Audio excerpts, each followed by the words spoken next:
অষ্টমীর ভিড়ে শঙ্খ আর ঢাকের শব্দে তোমার চোখে চোখ রাখার যে সাহস পাইনি, সেই কষ্টটা আজও আমার বুকের ভেতর চিরকালীন দুর্গার প্রতিমার মতো দাঁড়িয়ে আছে।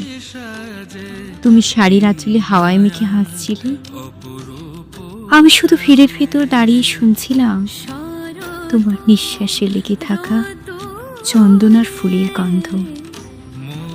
তোমার দিকে হাত বাড়াতে চেয়েও থেমে যাওয়া, এটাই তো আমার একমাত্র অভ্যাস।